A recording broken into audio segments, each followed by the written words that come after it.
आज की वीडियो में हम एक कहानी कहेंगे और आप लोग एक कहानी सुनेंगे। देखिए बेटा, कहानियाँ हमारे जीवन में एक नई सीख देती है। लेखक जो होता है वो कहानी के माध्यम से अपनी बात कहता है और समाज को एक नई सीख देता है। आज की कहानी है लेखक श्री सुदर्शन जी द्वारा लिखित और बहुत ही मार्मिक कहानी है ये, और इस कहानी का शीर्षक है हार की जीत। हम सभी लोगों ने इस कहानी को अपने स्कूल टाइम में पढ़ा था और तब से ये कहानी याद है। व्यक्ति के मनोभाव को दिल को ये छू जाती है कहानी। इसका शीर्षक है हार की जीत। अब हार की जीत सुनने में तो शीर्षक नहीं समझ में आ रहा है, लेकिन कहानी पढ़ने के बाद आपको शीर्षक समझ में आ जाएगा। तो शुरू करते हैं।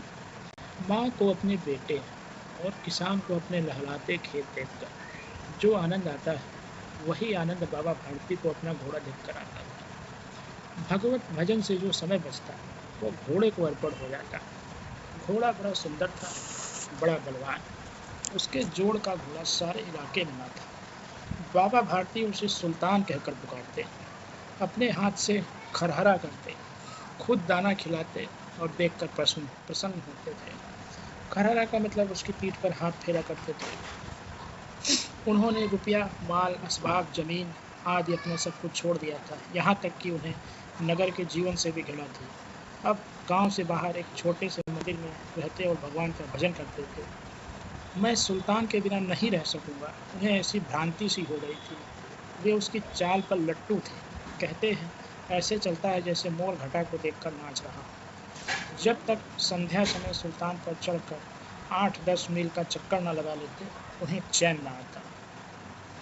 आगे बढ़ते हैं। देखिए, बाबा भारती का घोड़ा है और बाबा भारती हैं, ये उसे प्यार कर रहे हैं। आगे देखते हैं। खड़क सिंह उस इलाके का प्रसिद्ध डाकू था। लोग उसका नाम सुनकर कांपते थे। होते होते सुल्तान की कीर्ति उसके कानों तक भी पहुंची। उसका हृदय उसे देखने के लिए अधीर हो उठा।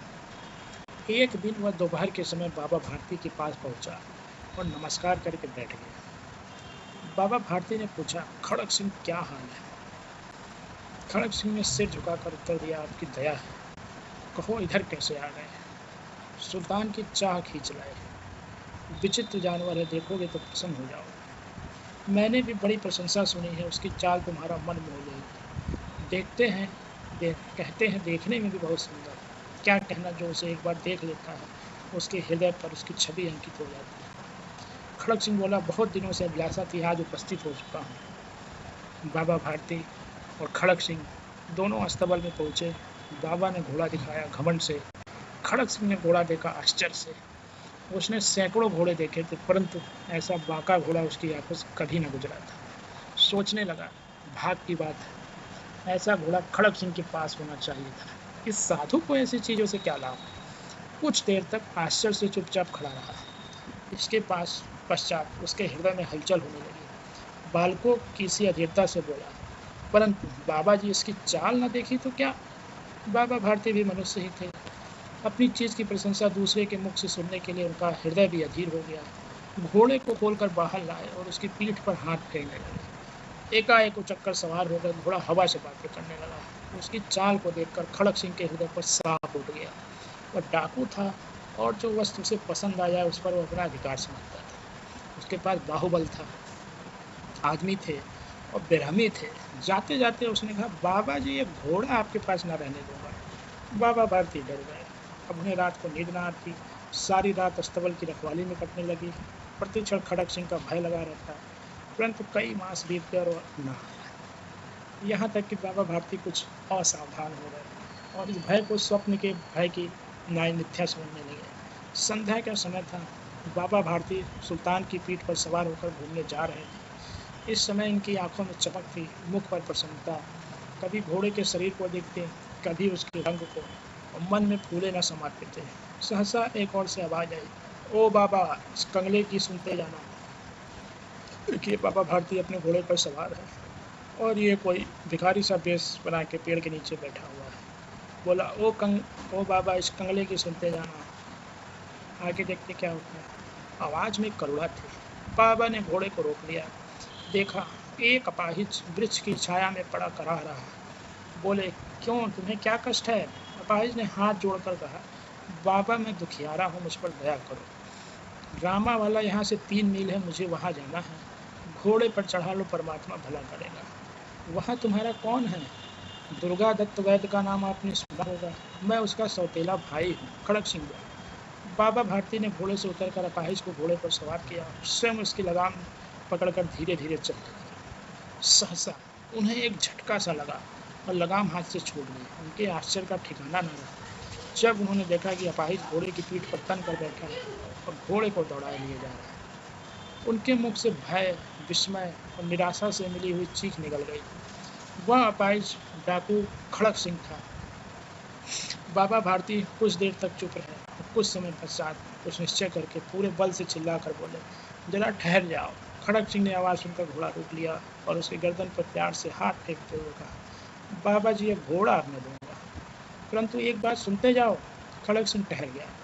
बाबा भारती ने निकट जाकर उसकी ओर ऐसी आंखों से देखा जैसे बकरा कसाई की ओर देखता और कहा, यह घोड़ा तुम्हारा हो चुका है। मैं तुमसे इसे वापस करने के लिए नहीं कहूँगा, परंतु खड़क सिंह, केवल एक प्रार्थना करता हूँ, इसे अस्वीकार न करना, नहीं तो मेरा दिल टूट जाएगा। बाबा जी आज्ञा कीजिए, मैं आपका दास हूँ, केवल यह घोड़ा ना दो। खड़क सिंह ने कहा, अब घोड़े का नाम ना लो, मैं तुमसे इस विषय में कुछ न कहूँगा।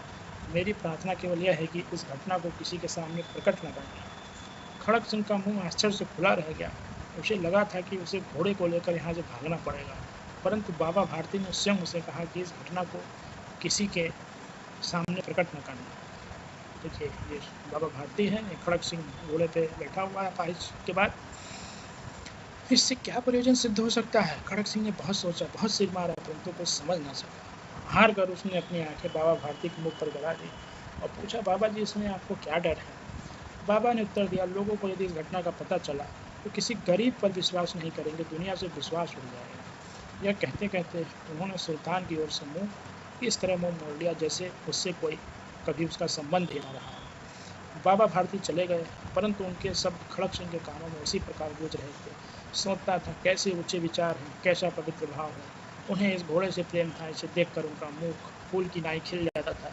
कहते थे, इसके बिना मैं रह नहीं सकूंगा, इसकी रखवाली में कई रात सोए नहीं। भजन भक्ति ना कर रखवाली करते रहे, परंतु आज उनके मुख पर दुख की रेखा तक दिखाई न पड़ती। उन्हें केवल यह ख्याल था कि कहीं लोग गरीबों पर विश्वास करना ना छोड़ दें। रात के अंधेरे में खड़क सिंह बाबा भारती के मंदिर में पहुंचा। चारों ओर सन्नाटा था। आकाश में तारे टिमटिमा रहे थे। थोड़ी दूर गांव के कुत्ते भौंक रहे थे। मंदिर के अंदर कोई शब्द सुनाई न देता था। खड़क सिंह सुल्तान की बात पकड़े हुए था।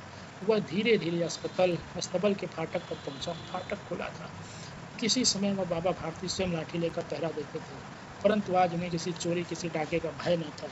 खड़क सिंह ने आगे बढ़कर सुल्तान को उसके स्थान पर बांध दिया और बाहर निकलकर सावधानी से फाटक बंद कर दिया। इस समय उसकी आंखों में पश्चाताप के आंसू थे। रात्रि का तीसरा पहर बीत चुका था। चौथा पहर आरंभ होते ही बाबा भारती ने अपनी कुटिया से बाहर निकल ठंडे जल से स्नान किया। उसके पश्चात इस प्रकार जैसे कोई स्वप्न में चल रहा, उनके पांव अस्तबल की ओर बढ़े, परंतु फाटक पर पहुंचकर उनको अपनी भूल प्रकट हुई। साथ ही घोर निराशा ने पांव को मन भर कर भारी बना दिया। वहीं रुक गए। घोड़े ने अपने स्वामी के पांव की चाप को पहचान लिया और जोर से हिनहिनाया। अब बाबा भारती और आश्चर्य प्रसन्नता से दौड़ते हुए अंदर घुसे और अपने घोड़े के गले से लिपट कर इस प्रकार रोने लगे मानो कोई पिता बहुत दिन से बिछड़े पुत्र से मिल रहा हो। बार बार उसकी पीठ पर हाथ फेरते, बार बार उसके मुंह पर थपकियां देते थे और कहते थे, अब कोई गरीबों की सहायता से मुंह न मोड़ेगा।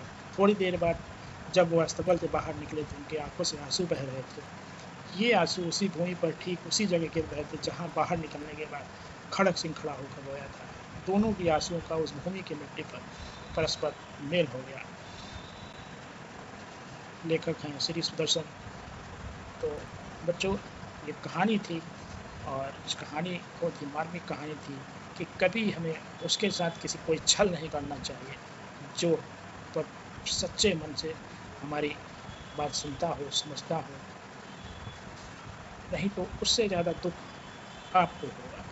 और साहित्य का काम ही है लोगों को समझाना, लोगों को भावनाओं को, एक दूसरे की भावनाओं को कदर करना तो कहानी आपको अच्छी लगी होगी। और पढ़ते पढ़ते, विज्ञान पढ़ते पढ़ते थोड़ा ब्रेक ले लेना चाहिए। और कहानी जो है हमारे माइंड को फ्रेश कर देती है, हमें समाज का आईना दिखाती है, जो हम फ्रेश करके समझते हैं, सीखते हैं। वीडियो अगर अच्छा लगा हो तो आप लाइक, शेयर, सब्सक्राइब, कमेंट ज़रूर करिए। धन्यवाद।